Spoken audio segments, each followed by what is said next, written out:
California is the worst state in the entire country for vaccination rights. It is the only state where the public health department literally has a vaccine dictatorship. Not only are they in charge of a designed to fail medical exemption system where literally you can't get a medical exemption. Doctors are scared to write them in California because they'll be struck off, to use your term. We don't use that here, but I know what it means.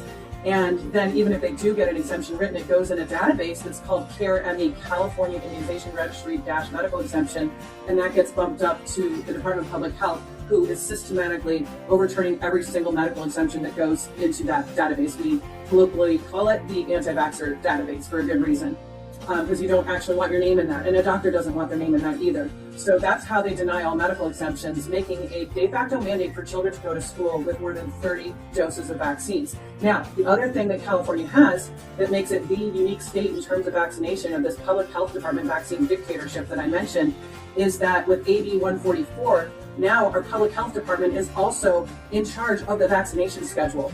And AB 144 pinned our vaccination schedule to the CDC recommended schedule from January 2025. So that means even though COVID shots have been moved down from the highest level, which is CDC recommended, down to doctor-patient decision-making, California still has the COVID shots on their schedule. And we're very worried about that in particular because Susan Monterez, who was the head of the CDC for just a little bit, maybe a minute, and was fired by Kennedy, has been moved to California to help with our vaccination program. So we're very scared she's going to add COVID shots to the children's schedule for school attendance here in California.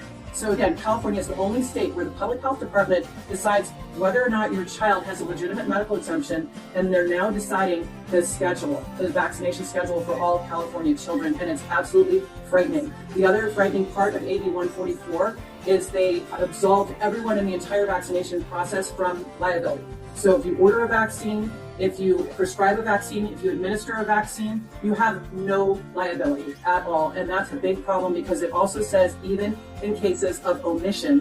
So that would obliterate the need for true informed consent if they have no liability in the case of omission. And informed consent is a very interesting topic here. And I think a lot of people need to know about. I don't think that's the actual correct term. That's the term that's used. But I think the correct term is informed choice. Because what is the point of being informed if you have to consent afterwards? You're going to be informed you could get myocarditis from the COVID shots, but you have to consent after? No, the term should be informed choice. And I want everyone to know that in 1972 in the United States, there's a case called Canterbury, which changed the standard for informed consent to a patient-centered standard. And it was affirmed by a case called Cobbs in the Supreme Court in California in that very same year. And by patient-centered, both those cases say that it has to be what a reasonable patient would need to know about any material risks of a procedure they're about to go through. It's not those cute pastel-colored VIS, vaccine information statement sheets that you get handed or you're supposed to be handed before you get a vaccine. Those are required by law to satisfy informed consent. That's not informed consent because 63% of the conditions on those VIS sheets are mild and self-limiting conditions, not the material, serious conditions and serious conditions like death that could occur. That entire sheet should be only the material conditions that can happen after you get a vaccine. So I want everybody to know that the standard for informed consent in California and the United States was set in 1972, and it's what a reasonable patient should know about a procedure before they decide to do it or not.